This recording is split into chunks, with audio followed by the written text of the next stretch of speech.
अमृत ध्यान साधना प्रभात सत्संग में आप सभी साधक साधिकाओं का, उपासक उपासिकाओं का हार्दिक स्वागत है।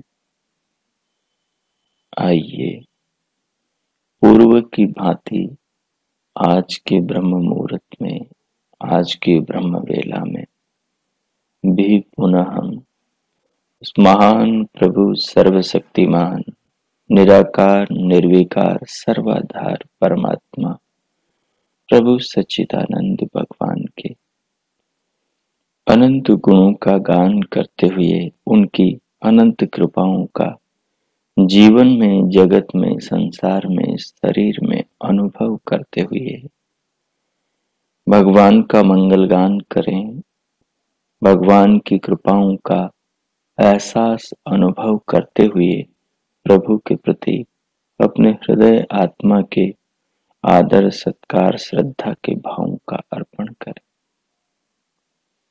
इन अर्पण के पड़े संस्कारों से हमारा हृदय निर्मल होगा, हमारा अंतःकरण शुद्ध होगा।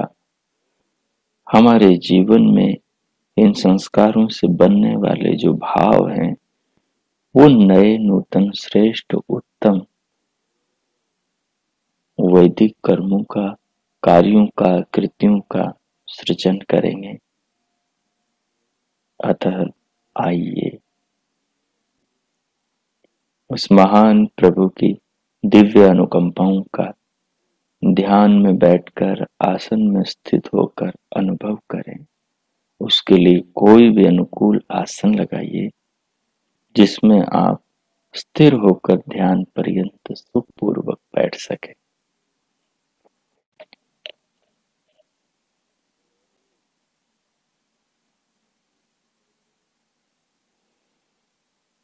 कोई भी आलथी पालथी आसन लगाकर कमर, पीठ और गर्दन को सीधा कीजिए।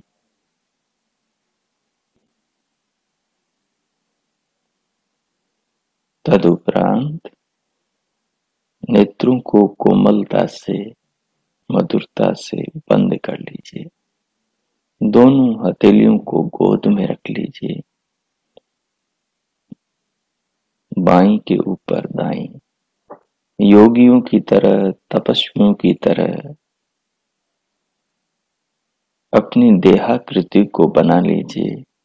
आसन की स्थिति को कर लीजिए। अपने मुखमंडल पर एक मधुरता, एक माधुर्य ले आइए। हृदय को मीठा कीजिए। प्रभु के प्रति नमन विनम्रता से भर लीजिए। भगवान के प्रति श्रद्धा, नमन, विनम्रता के, कृतज्ञता के प्रेम भाव भरे हो हृदय में। तदुपरांत प्रभु के प्रेम रूपी बाहर से भीतर आने वाली इस प्राण वायु को अनुभव कीजिए। लंबी, गहरी, लयबद्ध श्वास कीजिए। मनस तत्व को दोनों नासापुटों के भीतर फैला दीजिए। बाहर से भीतर आते इस प्राण को, जीवन की इस ईंधनाग्नि को अनुभव कीजिए। प्रभु के इस प्रसाद को स्वीकार कीजिए, हृदय से, आदर से, श्रद्धा से, प्रेम से। एक एक श्वास प्रभु का प्रेम है।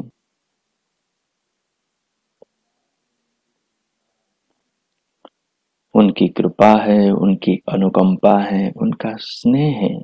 भगवान क्या कहते हैं? आम कवि रुशना पश्यतामा, मैं कवि हूं, मेरे काव्य को देखो। प्रभु का एक काव्य दृश्य काव्य है। ये जगत है, ये जीवन है, ये शरीर है, ये संसार है, ये विश्व है। विश्व की हर वस्तु, हर घटक, हर इकाई है। प्रभु का दूसरा काव्य श्रुत काव्य है, वेद हैं, ऋचाएं हैं, ऋग्वेद, यजुर्वेद, सामवेद, अथर्ववेद है। इन्हें अनुभव करें। भगवान के दृश्य काव्य को अनुभव करें। श्वास भगवान का दृश्य काव्य है। प्रभु कहते हैं, अहम रुशना, मैं स्नेही हूं, मैं तुमसे स्नेह करता हूं, मैं तुमसे प्यार, प्रेम, दुलार करता हूं। तुम सब मेरी ही कोख में, मेरे ही गर्भ में, मेरे ही आंचल में पल रहे हो। ये जो फल खाते हो, इन फलों को रसवान प्रभु ही तो बनाते हैं। वृक्ष में, पेड़ पौधों में कहाँ इतनी अकल कि वो ऐसे मीठे फल बना दे, ऐसी गुणवान औषधियां बना दे। ये सब प्रभु का प्यार है, जो संसार की वस्तुओं में झिलमिला रहा है। इसे अनुभव करो, उसकी करुणा की, उसके स्नेह की, उसके प्रेम की बहती संसार में, जगत में, जीवन में इन अनंत जीवनाधार अनुकंपाओं को अनुभव कर। श्वास एक धारा है प्रभु प्रेम की, जो हमारे कल्याण के लिए बह रही है, जिसे हम नथुनों के अंदर मनस तत्व से जान रहे हैं और आत्म तत्व से अनुभव कर रहे हैं।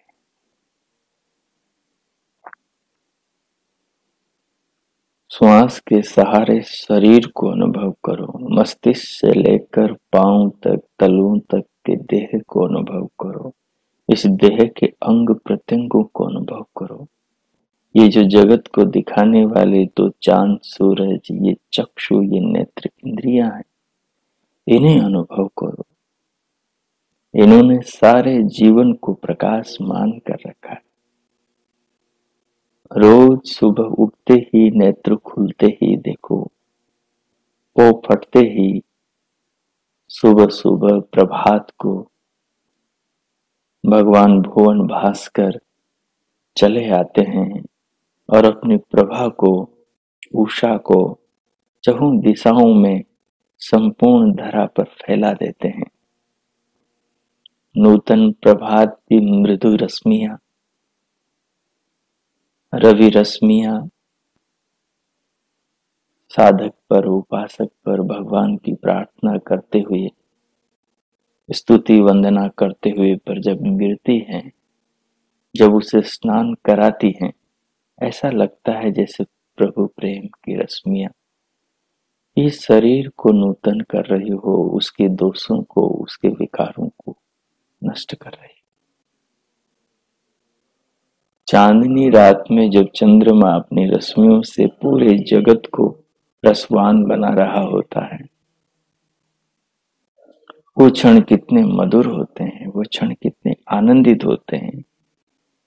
जब मनुष्य के भीतर भगवान के प्रेम के भाव हो, ज्ञान हो, समझ हो, तो वो जीवन के हर, संसार के हर घटक, हर इकाई से उस प्रभु के झरते हुए प्रेम को, उसके स्नेह को, उस रुसना के रस को अनुभव करता है। उस कवि के काव्य की, उसकी कृतियों को, उसकी रचनाओं को महसूस करता है। ये सब कितना अद्भुत है। ये सब कितना महान है, इसे अनुभव करो, इसमें डूबो, 5 मिनट इसी में रहो और प्रभु प्रेम की जगत में बहती, जीवन में बहती, पदार्थों में बहती इन रस की धाराओं को अनुभव करो। फलों में मिठास को देखो, साग सब्जियों में खटमिठास को देखो, इनमें शक्तियों को देखो और इनसे जो हमारे प्राणों को जीवन मिल रहा है, रस मिल रहा है, रक्त मिल रहा है, मांस मिल रहा है, मज्जा मिल रहा है, शुक्र शोणित मिल रहा है, जिससे नूतन नई देहों का जन्म हो रहा है। ये सब कितना अद्भुत है, ये सब कितना चमत्कारपूर्ण है, ये सब कितना रहस्यात्मक है, ये सब कितना गुह्य है, जिसको हम न पूरी तरह समझ सकते हैं, न पूरी तरह जान सकते हैं। उस महान प्रभु की इस महिमा को जगत जीवन पदार्थों में, शरीर में, शरीर के भीतर के अंग प्रत्यंगों में अनुभव करो। मैं मौन होता हूँ, प्रभु की इस प्रेम रस में डूब जाए। रसो वैसा प्रभु रस है, जिसके ज्ञान के द्वार खुलते हैं, जिसके विवेक की आंख खुलती है, वो इस संसार में प्रभु के अमृत की धाराओं को अनुभव करता है, अमर हो जाता है, मृत्यु जगत से अमर लोक परमानंद में चला जाता है। ओम कीजिए, 5 मिनट इस रस का पान कीजिए, अपने अंतकरण को इन मधुर भावों से संस्कारित कीजिए, ताकि ये संस्कारित हुआ अंतकरण इसी राह पर अगले जन्मों में हमें जब जरूरत हो तब ले जाए। ओम कीजिए।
इस प्रकार महान प्रभु परमेश्वर के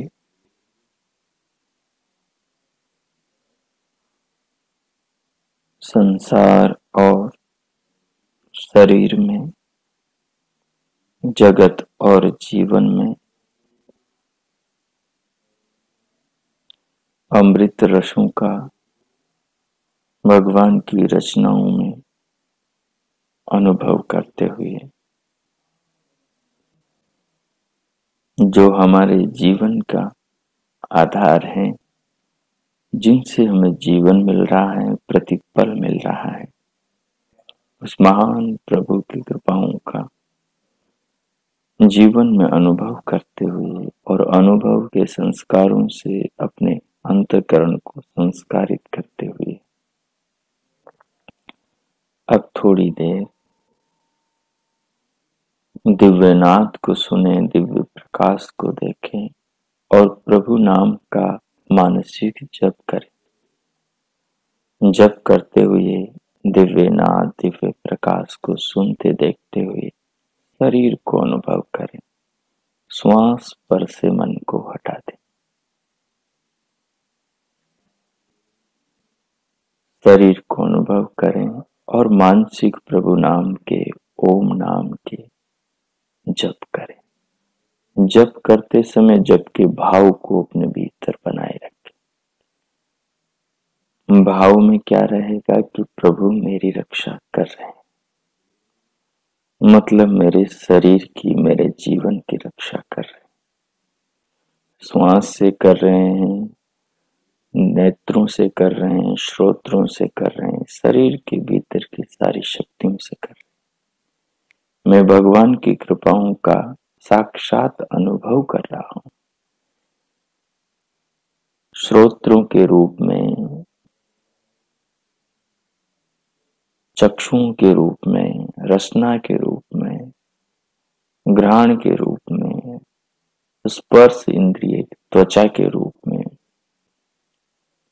ज्ञानेंद्रियों और कर्म इंद्रियों के रूप में, पूरे शरीर के रूप में मैं प्रभु की कृपाओं को, उनकी रचनाओं को, उनके स्नेह को, उनके काव्य को अनुभव कर रहा हूं, कर रही हूं। ऐसा भगवान का ओम नाम का जप करते हुए इसके अर्थ पर मन को लगाकर शरीर और जीवन को अनुभव करें। 3-4 मिनट इसके अंदर अपने आप को ओतप्रोत कर दें। इसके अंदर आपको अपने आप को लवलीन कर दें। ओम कीजिए।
ओ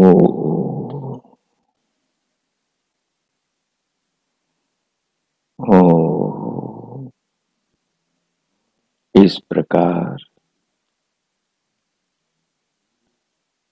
उन महान प्रभु सच्चिदानंद भगवान के निज नाम ओम का मानसिक जप करते हुए उसके भाव भगवान सर्वरक्षक को उनकी कृपाओं में उनके शरीर, उनकी रचना, देह के अंदर के अंग प्रत्यंगों में जानते हुए, उनकी कृपाओं को अनुभव करते हुए महसूस करना और इन अनुभूतियों से अपने अंतःकरण को संस्कारित करना।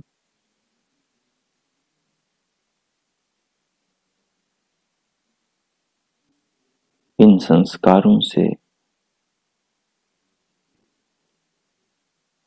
अपने हृदय की पवित्रता, निर्मलता, सरलता, स्वच्छता, पावनता दिनों दिन साधक की जो बढ़ती जाती है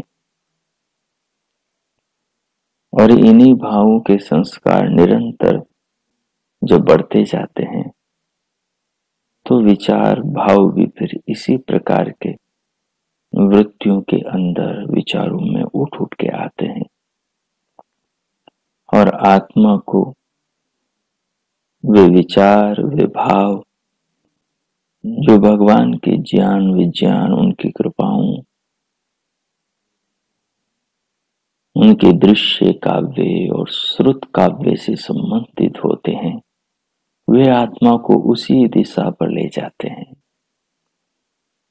उन्हीं कार्यों में जोड़ते हैं, उन्हीं भावों से युक्त चिंतन में लगा देते हैं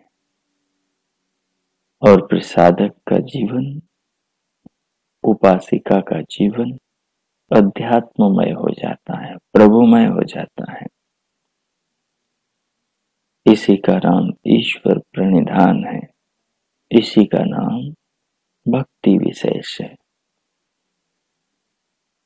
जब इन भावों को भीतर अनुभव करके भगवान के ज्ञान, श्रुत काव्य, वेद के अनुसार जीवन को संसार रूपी प्रभु की रचनाओं में जीने लगता है प्रभु भक्त, तो फिर उसके भीतर और प्रभुमय संस्कार बनते हैं और इस प्रकार से उसका अंतःकरण पूर्ण रूप से निर्मल और पावन हो जाता है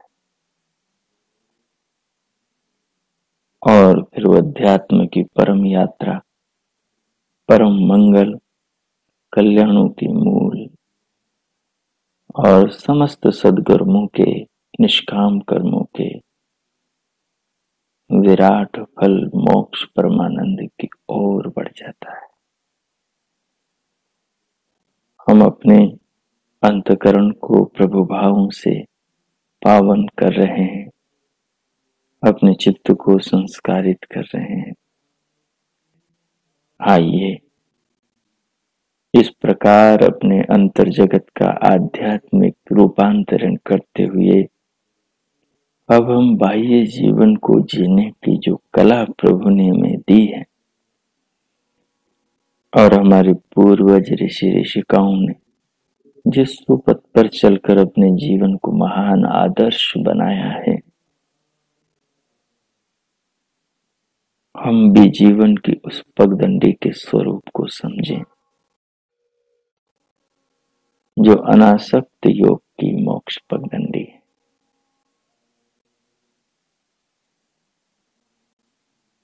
जो जीवन के साफ सुथरे स्वरूप को हर पल साधक के दृष्टि पटल पर, विवेक दर्पण पर प्रदर्शित करती रहती है। केशवास्यम इदं सर्वं यत्किंच जगत्यां जगत्। तेन त्यक्तेन भुञ्जीथा मां कृतः कस्य सूदन। आइए अब हम ईशोपनिषद के उन महान श्लोकों का, यजुर्वेद के 40वें अध्याय आत्मनि सूक्त के उन महान मंत्रों, ऋचाओं का, उनके भीतर भरे अमृत का पान करें।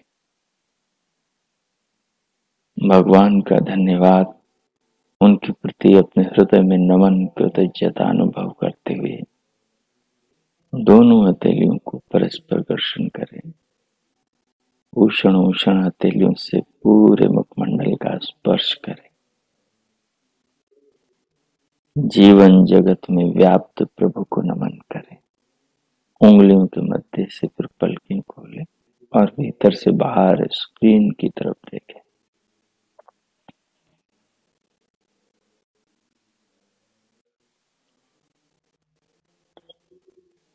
विगत दिवस हम ईशोपनिषद के 8वें पाठ में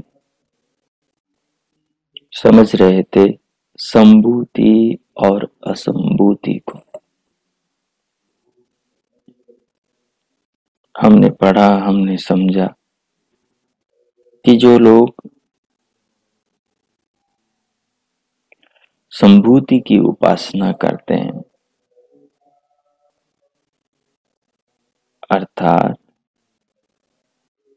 समस्त वस्तुओं को सत्तावान मानकर जीवन को जीते हैं, रात दिन उन्हीं में ही लगे रहते हैं, ये सोच के जीते हैं कि ये धरती ऐसे ही बनी रहेगी। वो समझते हैं कि ये पृथ्वी, पार्थिव वस्तुएं जो पृथ्वी से बनी है, ये सब मकान, महल, मेड़ियां, कार, मोटर, दुकान, खाने पीने की तमाम चीजें, ये सब स्थिर रहेंगे। अविद्या का पहला लक्षण यही है।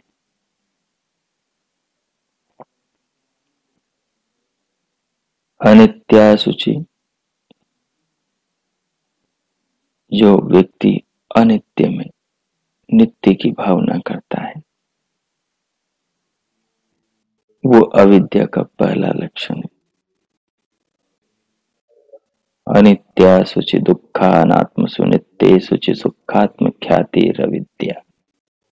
अनित्य में जो नित्य की भावना करता है, संसार अनित्य है, नश्वर है, कल नहीं रहने वाला है।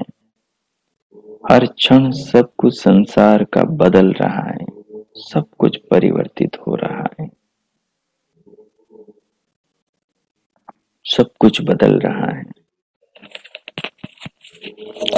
मनुष्य के शरीर की हर इकाई बदल रही है, मनुष्य के शरीर की हर कोशिका बदल रही है। हर ऊतक, हर कोष्ठक, नस नाड़ियां, मांसपेशियां, चेहरे की रंगत, रौनक, सब शरीर की एक एक इकाई में शनैः शनैः परिवर्तन हो रहा है। सारी देह नाश विनाश अपने कारण की ओर भाग रही है। जन्म हुआ था तब ये शरीर कोई 2.5-3 किलो का था। धीरे धीरे इसका भार बढ़ने लगा, मतलब इसके भीतर बाहर की चीजें जाने लगी, इसका विस्तार होने लगा, परिवर्तन हो रहा है। एक समय तक ये बढ़ता रहा और फिर उसके बाद में इसको बढ़ोतरी में अवरोध आ गया, ठहर गई, अब ह्रास शुरू हो गया।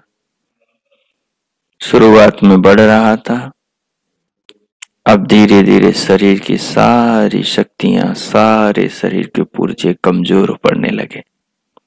अब ये विनाश की ओर जा रहा है। मनुष्य की आयु औसतन 100 साल है। चींटी की आयु मुश्किल से 2-5 दिन की होगी, 10-15 दिन की होगी। मच्छर की आयु एक दो दिन की होती है। ऐसे हजारों जीव हैं जिनकी आयु दिन, आधे दिन, घंटे, 2 मिनट की होती। वो जन्मते और मरते हैं। आपकी दही में उत्पन्न होने वाले कृमि, उनकी आयु कितनी होती होगी?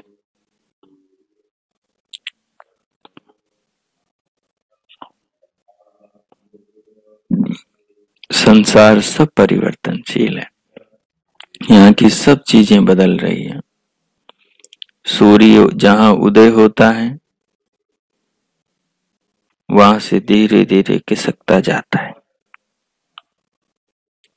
और सांझ को छुप जाता है। चंद्रमा धीरे धीरे अपनी कलाओं को बढ़ाता है और धीरे धीरे कलाओं को घटाता है। घटाते घटाते अमावस के अंधकार में डूब जाता है और बढ़ाते बढ़ाते पूर्णिमा के अंदर संपूर्ण व्यक्तित्व के साथ प्रकाशित होता है।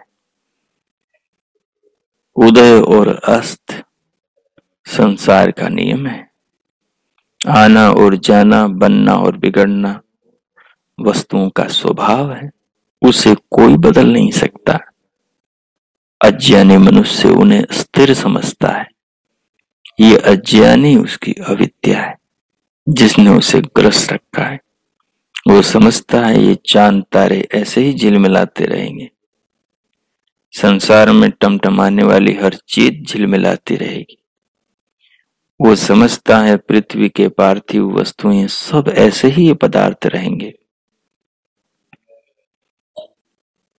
वो समझता है ये जो देवता, पांचों भूत हैं और जो दिव्य पदार्थ हैं ऐसे ही रस की गंगा उस पर बहाते रहेंगे।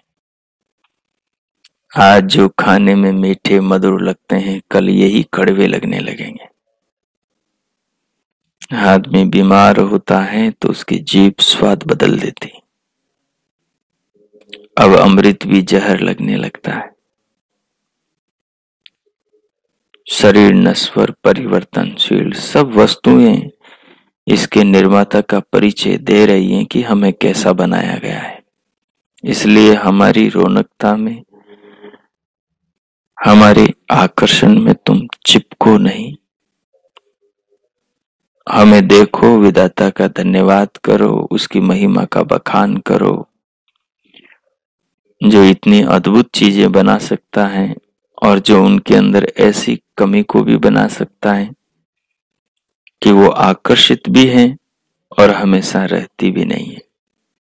अपनी ओर खींचती भी है, खींच के सदा रख नहीं सकती।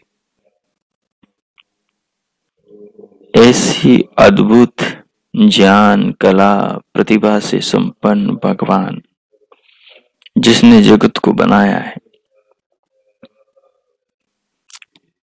मनुष्य उसकी इस कला को उसकी दृष्टि से, उसके श्रुत काव्य की नजर से नहीं देखता तो उसके अंदर फिर अविद्या ही भरी रह जाती। और जिसमें अविद्या हो वो ही ऐसा करता है। वही ऐसा मानता है कि चीजें बनी रहेंगी। संभूति अर्थात वस्तुओं को सत्तावान मानकर उनकी पूजा करना, उनकी उपासना करना, उनको पाने के लिए दिन रात भागदौड़ करना, उनकी प्राप्ति के लिए अनमोल समय को, जिसे सब कुछ देकर भी मृत्यु के समय पाया नहीं जा सकता। जीवन में जो भी अर्जित किया है वो सारा लुटा कर देकर भी काल से 2 मिनट खरीदे नहीं जा सकते। तो इस महान मूल्यवान समय को उन वस्तुओं के पीछे, उनको इकट्ठा करने में, जिनकी शायद जीवन में कभी जरूरत भी पड़े, मूढ़ मनुष्य लगा रहता है। यही अविद्या की उपासना है, यही संभूति की उपासना है। इसलिए पहली बात कही कि जो सत्तावान वस्तुओं को मानकर उनकी उपासना, उनकी प्राप्ति के लिए आराधना, उसके लिए निरंतर प्रयासरत पुरुषार्थ करता है, वो मनुष्य पतन के गहरे अंधकार में गिरता है। अंधम तमः प्रविशन्ति, वो घोर अंधकार में जाता है। ये असंभूतिम उपासते, जो असंभूति की उपासना करता है।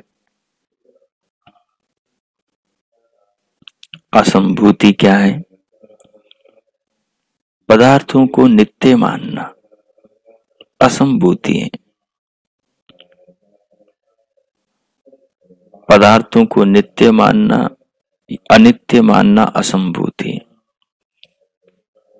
कि कुछ भी नहीं रहेगा संसार में, सब कुछ नष्ट हो जाएगा। आज हैं कल नहीं रहेंगे, इसलिए खाओ पियो मौज करो। कल किसने देखा? पुनर्जन्म किसने देखा? इनका फल मिलेगा किसने देखा? आज में जियो। ऋणम कृत्वा घृतम पिबेत, गला काटो अपनी जेब भरो। दूसरों के अमन जीन को छीनो और अपने घर में रौनक मनाओ। ऐसे आदमी भी घोर अविद्या से ग्रसित है। एक व्यक्ति वो है जो जगत को सत्तावान मानकर सब चीजें ऐसी बनी रहेगी इनके पीछे भागता दौड़ता रहता है और अपने घटते गिरते कमजोर होते मृत्यु की ओर बढ़ते जीवन को नहीं देख पाता। और 60-70 साल तक भी आदमी इसी में लगा रहता है। आज यहाँ मजदूरी कर रहा है, कल वहां नौकरी कर रहा है, परसों वहां चौकीदारी कर रहा है, तरसों वहां काम कर रहा है। मूढ़ मनुष्य नहीं विचार करता कि पल पल उसका कितना कीमती है, कि उसे पेट भरने के लिए परिश्रम करने की जरूरत है। बाकी समय तो वो अपने आत्म कल्याण में, आत्म उत्थान में ही लगाए। जब तक आत्मा की खोज नहीं की, अपने आप को नहीं जाना, तब तक कहाँ आदमी का काम पूरा हुआ। महत्वपूर्ण काम तो ये था कि जो वो है उसे वो जाने। महत्वपूर्ण काम तो ये था कि जो जीवन उसे मिला है उस जीवन को वो समझे। ये जगत जो इतना अद्भुत है, दिव्यमान है, जो कलाओं से और रहस्यों से परिपूर्ण है, इसके पीछे झांकें, इनके अंदर झांकें, इनके आधारों पर विचार करें और जीवन को समझें। जो बढ़ते और घटते, उगते और अस्त होते चंद्रमा की कला की तरह धीरे धीरे बढ़ते और फिर धीरे धीरे अमावस्या की ओर बढ़ते, इस शरीर को देख। शरीर में भी तो यही होता है। ये बचपन से जवानी तक बढ़ता जाता है और जवानी के बाद में फिर धीरे धीरे घटता जाता है।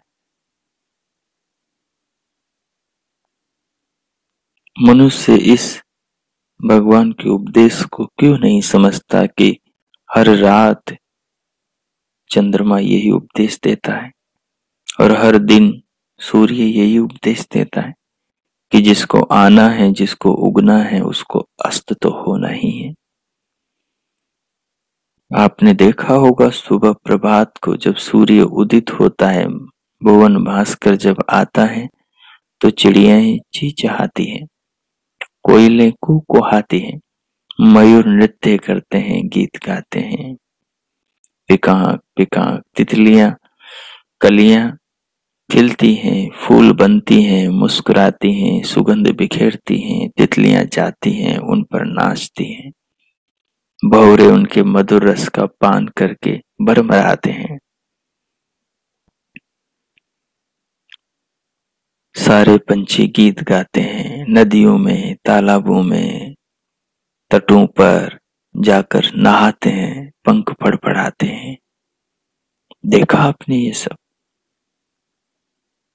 लेकिन यही सौंदर्य सांझ को क्या होता है? जैसे ही सांझ होती है, सूर्य अस्ताचल को जा रहा होता है, सारा जगत निराशा में डूब रहा होता है। जैसा कोई आदमी का सब कुछ लुट गया हो, सब अमन चैन छिन गया हो, मायूसी सारे जगत में छा जाती है।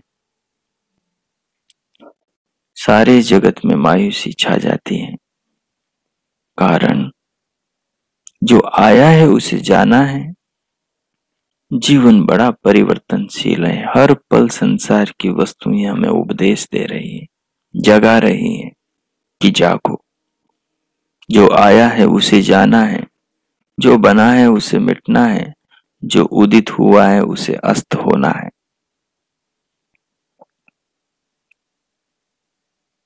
सांझ को जब सूर्यास्त होता है तो किस प्रकार से उदास मायूस सारे पक्षी अपने घोंसलों की ओर दौड़ते हैं, डरे हुए से अपने घरों में जाके छिपते हैं।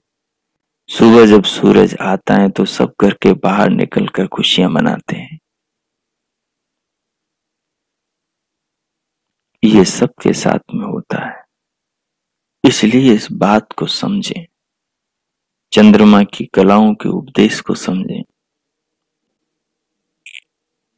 फूल के खिलने को, मुरझाने को और टहनी से टूटकर जमीन पे गिर जाने के उपदेश को समझें। वृक्ष के पल्लवित होने को, कोपलों के निकलने को, पत्ते बनने को और फिर पककर पीले पड़ जाने को और फिर अंत में टूटकर गिर जाने के उपदेश को समझें।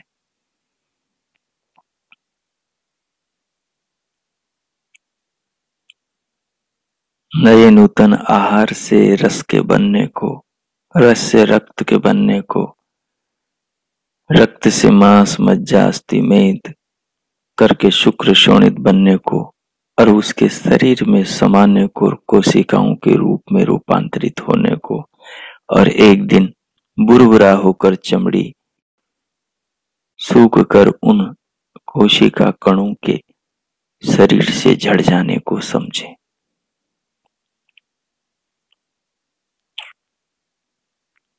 वर्षा ऋतु में जमीन पर धरती की सुंदरता बढ़ाने वाली उन घासों को, तिनकों को, उस हरियाली को देखें और जैसे ही वर्षा ऋतु जाती है सब मरकर पीली पड़ जाती हैं और धीरे धीरे जमीन फिर से गंजी हो जाती है। उपदेशों से जगत भरा है, फिर भी आदमी अविद्या में डूबा है। आदमी समझता है ये सब चीजें ऐसे ही रहेगी, मैं भी ऐसे ही रहूंगा, इसलिए वो खूब धन वैभव के पीछे दौड़ लगाता है और अंत में क्या होता है, जिसके पीछे भाग रहा था वही उसको धोखा देकर चला जाता है। और जो आसक्ति, जो राग व्यक्ति का पदार्थों में इस जीवन काल में बनता है, यही आसक्ति उसको अंत में उसी आशा की रस्सियों से, रज्जुओं से बांधकर अगले जीवन में नरकों की ओर खींच ले जाती। इसलिए हमने संभूति को समझना है। कहीं ऐसा न तो नहीं है कि हम भी संभूति की उपासना में लगे हैं, हम भी जीवन को स्थिर मानकर जी रहे हैं, हम भी इन वस्तुओं को स्थिर मानकर भोग रहे हैं, हम भी वस्तुओं को स्थिर बनाने की चेष्टा और स्वप्नों में गुल्म है। कहीं ऐसा तो नहीं है। और कहीं ऐसा भी तो नहीं है कि हम असंभूति में रम रहे हैं, सब कुछ को अनित्य मान रहे हैं। अनित्य संसार है, आत्मा और परमात्मा नहीं। कर्म करने वाले आत्मा के किए कर्मों को देने वाला परमात्मा दोनों नित्य है। जो किया है वो बिना फल दिए मिटता नहीं, क्योंकि जिसने जीवन दिया है उसने व्यवस्था ही ऐसे करी है कि उसको कोई चकमा दे नहीं सकता। उसके नियम, उसकी व्यवस्था, उससे कोई बच नहीं सकता। तो संभूति और असंभूति के रहस्य में हमें डूबना है और हमें गहराई से इन दोनों के मर्म को, इन दोनों के स्वरूप को समझना है। एक एक वस्तु जो हमारे जीवन से जुड़ी है, उन्हें देखने की जो हमारी समझ, हमारी दृष्टि है, उस दृष्टि की पड़ताल करनी है। ये दोनों जो शब्द हैं, ये दोनों शब्द ज्ञान के दो चक्षु हैं। इन शब्दों के ऐनक से अपने जीवन को देखना है कि कितनी हम भी संभूति की और असंभूति की उपासना में लगे। इसी का नाम साधना है, इसी का नाम योगाभ्यास है। सो आइए इस पर गहराई से विचार करें, इस पर चिंतन करें और जीवन में अविद्या के संभूति और असंभूति रूप में दर्शन करें, इसको जानें और इसके बंधनों से अपने आप को छुड़ाने का प्रयत्न करें। अब मैं मौन होता हूं, 2 मिनट आप शांत रहें और इस चिंतन को आत्मसात करें। भगवान से प्रार्थना करें कि वो आपकी मदद करें और स्वयं में संकल्प करें कि भगवान ने जो शरीर, साधन और शक्तियां दी हैं देह में, मैं इनका सदुपयोग करके संभूति और असंभूति, इन दोनों प्रकार की अविद्या के पंजे से अपने आत्मा को आजाद करने के लिए पूर्ण प्रयत्न पुरुषार्थ करने का संकल्प लेती हूं। अब मैं मौन होता हूं, 5 मिनट आप ये चिंतन करें। ओम कीजिए।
इस प्रकार अपने ही जीवन में अविद्या के इन दोनों रूपों को देखते हुए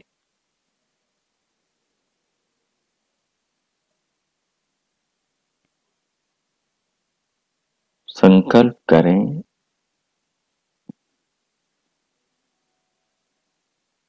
व्रत लें कि संभूति और असंभूति, ये जो दो प्रकार की अविद्या की प्रवृत्तियां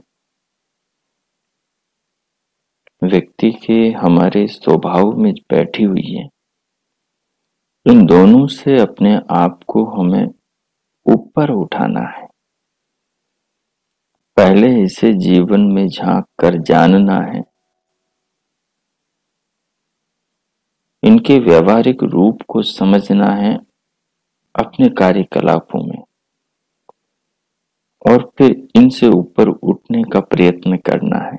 यही साधना है। इस प्रकार अब इस ज्ञान के दाता भगवान विधाता प्रभु सच्चिदानंद परमेश्वर के प्रति अपने हृदय के आदर भाव को अर्पण करें, उनका धन्यवाद करें, उनके प्रति कृतज्ञता प्रकट करें।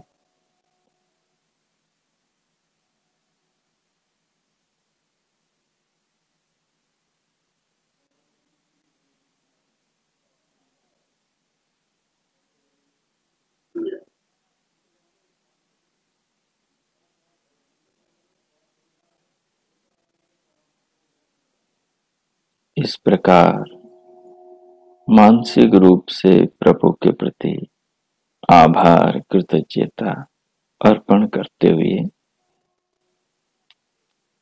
अब शांति पाठ करेंगे।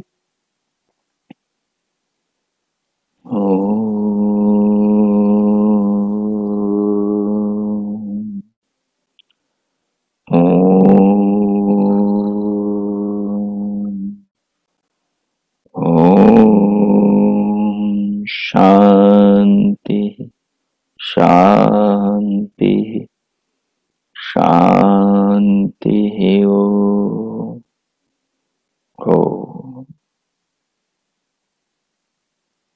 आज का आप सबका दिन शुभ हो, मंगलमय हो। प्रभु से सबके लिए बहुत बहुत शुभकामनाएं।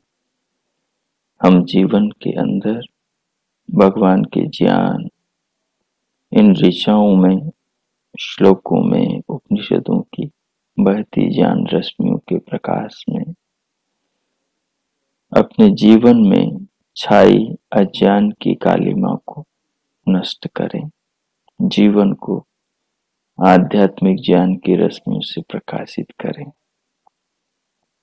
परिश्रम करें, श्रम करें और अपने जीवन को अंतर जगत को चमकाएं, प्रकाशित करें। इसके लिए जो भगवान ने शक्ति, सामर्थ्य, शरीर और जो अंतकरण आदि साधन दिए हैं, वेद का ज्ञान दिया है, इन सब का खूब सदुपयोग करें और जीवन को महान उन्नत बनाएं। उसके लिए परम पूर्ण पुरुषार्थ करें। बहुत बहुत शुभकामनाएं। इति ओम। अब इन मधुर भावों के साथ, ज्ञान के इस मधुर एहसास के साथ अंतस जागरूकता को देह पर, शरीर के ऊपर फैलाएं और दोनों हथेलियों का फिर परस्पर घर्षण करें। उष्ण हथेलियों से पूरे मुखमंडल का स्पर्श करें।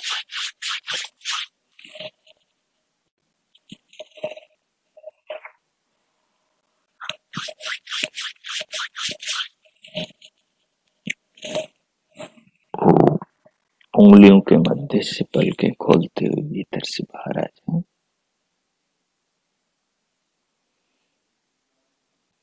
हो